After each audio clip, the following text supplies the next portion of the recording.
So recently I've been interested in Postmodernism in today's culture. I'm going to read parts of this book out loud, but first. I have taken a cursory look at some postmodern philosophers. Even outside of philosophy circles, the word comes up all the time. Sometimes I had roommates who just had the books lying around. It's not like they were always labeled postmodernism. It's not like there was a section of the apartment that said these are postmodernists. So I didn't realize I'm actually a fan of a lot of postmodern philosophers. That doesn't mean I took a really deep reading of all their books. And it's just the nature of philosophy that sometimes it's a lot easier to read a digested version or a summarized version of something just so you can get your head around it and then work your way up to reading the more complex original writings. If you're watching a YouTube video with the word postmodern in the title, then you're already kind of doing that. You might want to check out the reviews and critiques before you actually sink your teeth into it. Or maybe you already know a lot about postmodernism and you're just looking for other people's ideas. I'm not the most knowledgeable about it, but I'm definitely interested. Teach me. One time I was walking down the street and someone was throwing out a bunch of books. This is one of them. It's a book by Christopher Butler, and it's called Postmodernism, A Very Short Introduction.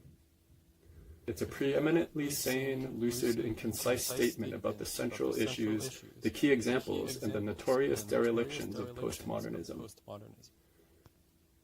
Yeah, it looks cool to me. It's pretty thin, and I guess I'm gonna go for a walk and just find some place cool to sit and read my book. So, yeah.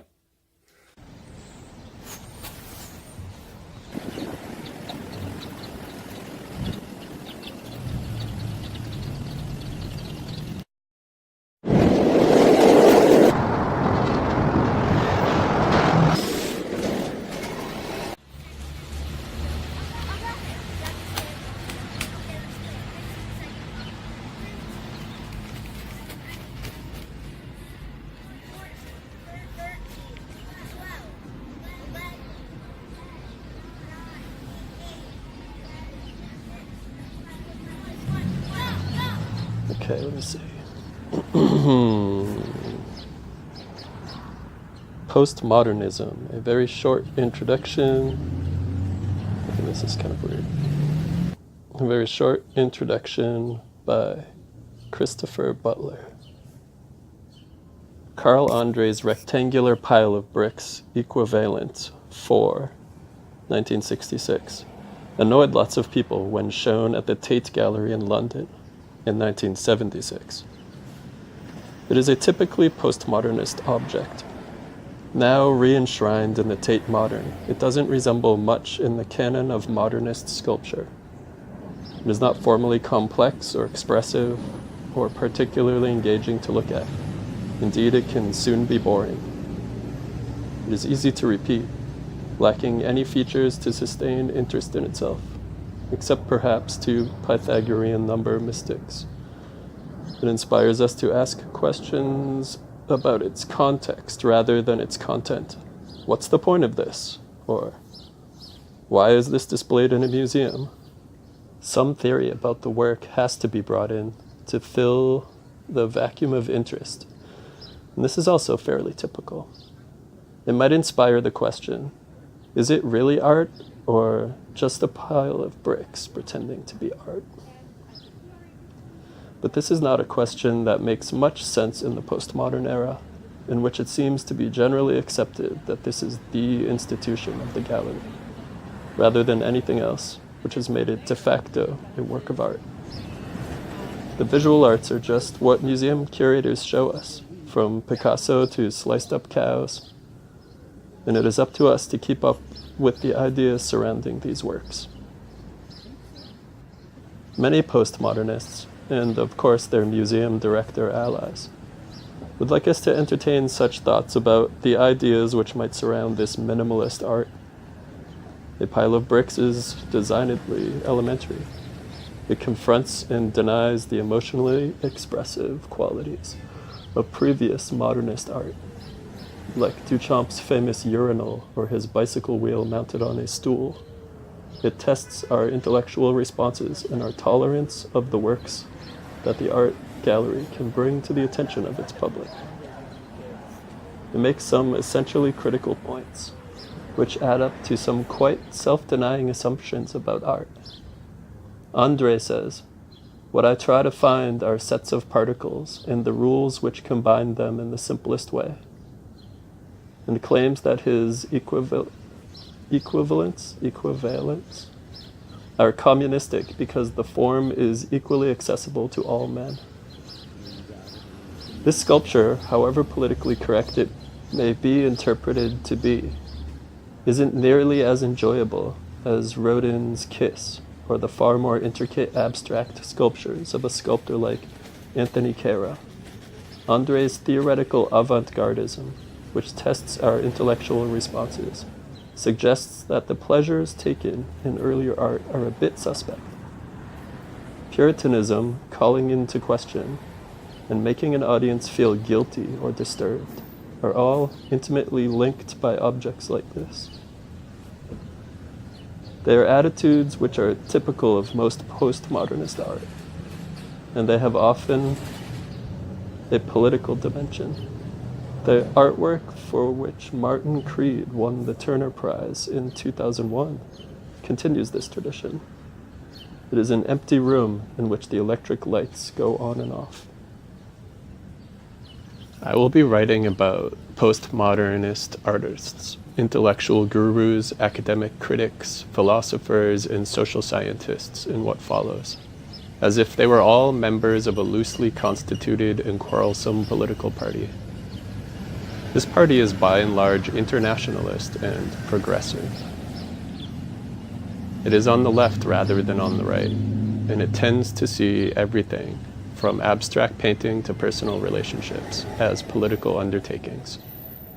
It is not particularly unified in doctrine, and even those who have the most significantly contributed ideas to its manifestos sometimes indignantly deny membership, and yet the postmodernist party tends to believe its time has come. It is certain of its uncertainty, and often claims that it has seen through the sustaining illusions of others, and so has grasped the real nature of cultural and political institutions which surround us. In doing this, postmodernists often follow Marx. They claim to be peculiarly aware of the unique state of contemporary society, immured as it is in what they call a postmodern condition. Postmodernists, therefore, do not simply support aesthetic isms or avant-garde movements, such as minimalism or conceptualism, from which work like André's bricks emerged. They have a distinct way of seeing the world as a whole, and use a set of philosophical ideas that not only support an aesthetic, but also analyze a late capitalist cultural condition of postmodernity. This condition is supposed to affect us all, not just through avant-garde art, but also at a more fundamental level, through the influence of that huge growth in media communication by electronic means, which Marshall McLuhan in the 1960s called the electronic village. And yet in our new information society, paradoxically enough, most information is apparently to be distrusted, as being more of a contribution to the manipulative image making of those in power than to the advancement of knowledge.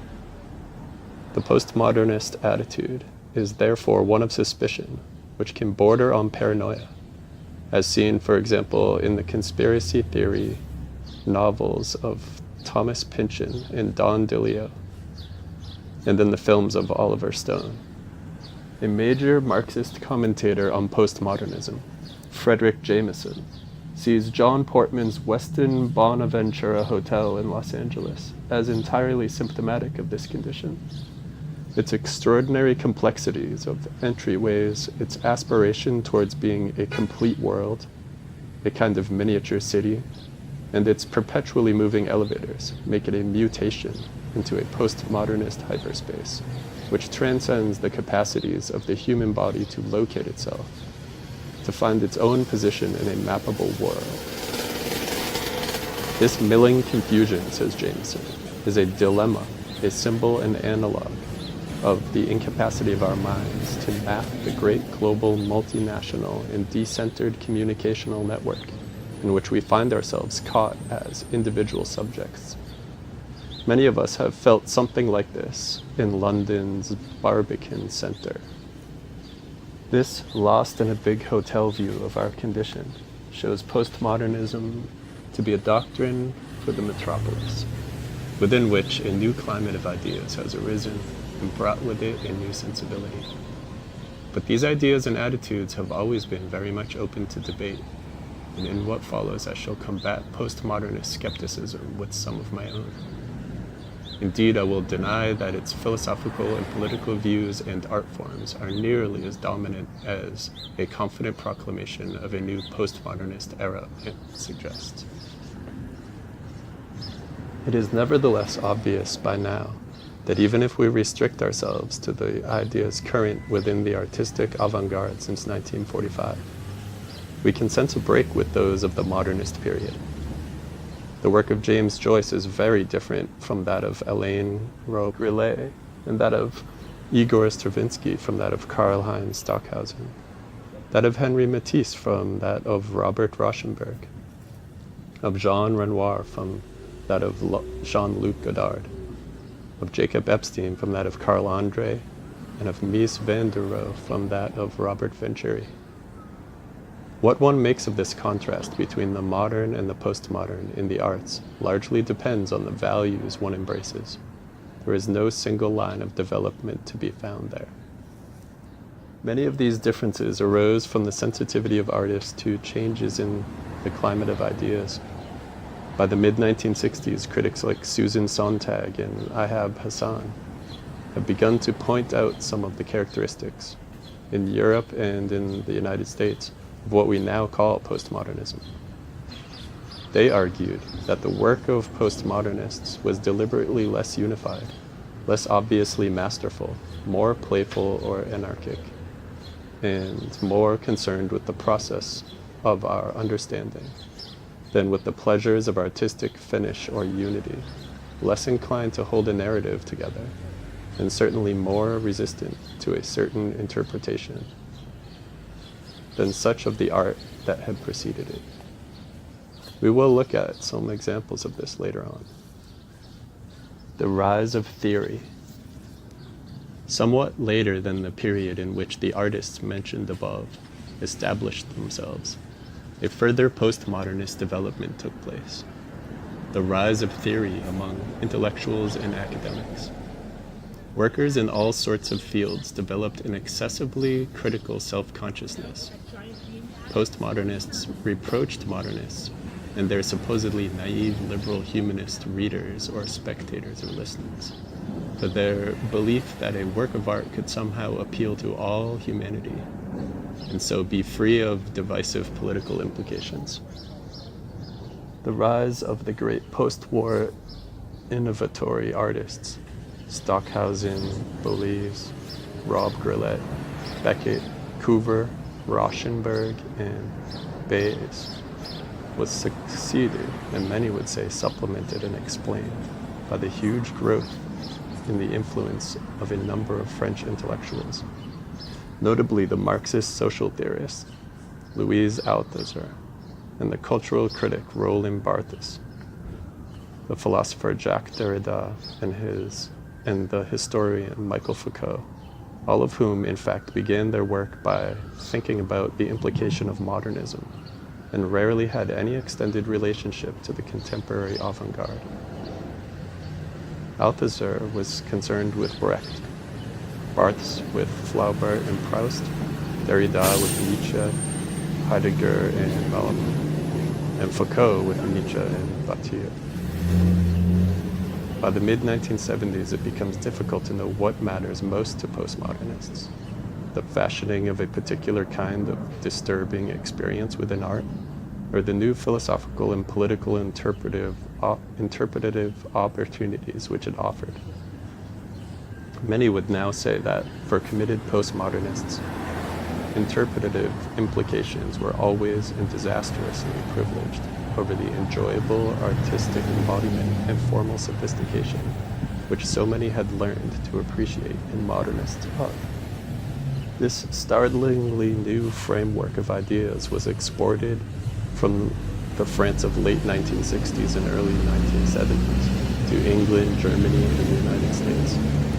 By the time of the student uprisings in 1968, the most advanced philosophical thought had moved away from the strongly ethical and individualist existentialism that was typical of the immediately post-war period, of which Sartre and Camus were the best publicized exponents, toward a far more skeptical and anti-humanist attitude. These new beliefs were expressed in what came to be known as deconstructive and post-structuralist theory, to be discussed below. The new novelists in France also moved away from an interest in the philosophico-emotional states of angst and absurdity, and by the commitment to the mimetic engagements of a traditionally narrated novel, such as Sartre's La Noce and Camus' La Peste or L'Estranger, towards a far colder, contradiction-filled anti-narrative method in the texts of Alain Robillard, Philippe Sollers, and others, who were not so much interested in individual character or coherent narrative, suspense, or interest, as they were in the play of their own authorial language.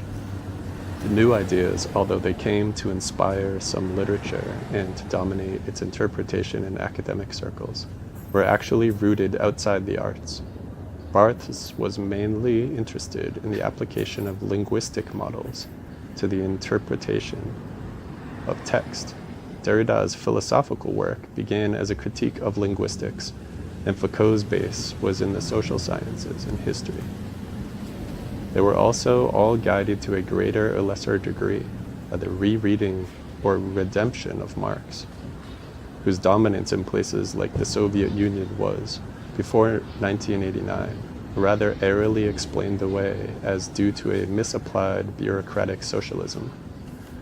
Most of the French intellectuals responsible for the theoretical inspiration of postmodernism worked within a broadly Marxist paradigm. Postmodernist doctrines thus drew upon a great deal of philosophical, political, and sociological thought, which disseminated itself into the artistic avant-garde, particularly in the visual arts, and into the humanities departments of universities in Europe and the United States as theory. The postmodernist period is one of the extraordinary dominance of the work of academics over that of artists. This was not theory as it might be understood in the philosophy of science, in which theories are tested and so verifiable or falsifiable, or in the Anglo-American broadly empiricist philosophy. There was a far more self-involved, skeptical type of discourse, which adapted general concepts derived from traditional philosophy to literary, sociological, or other material, which was thereby given a postmodernist twist.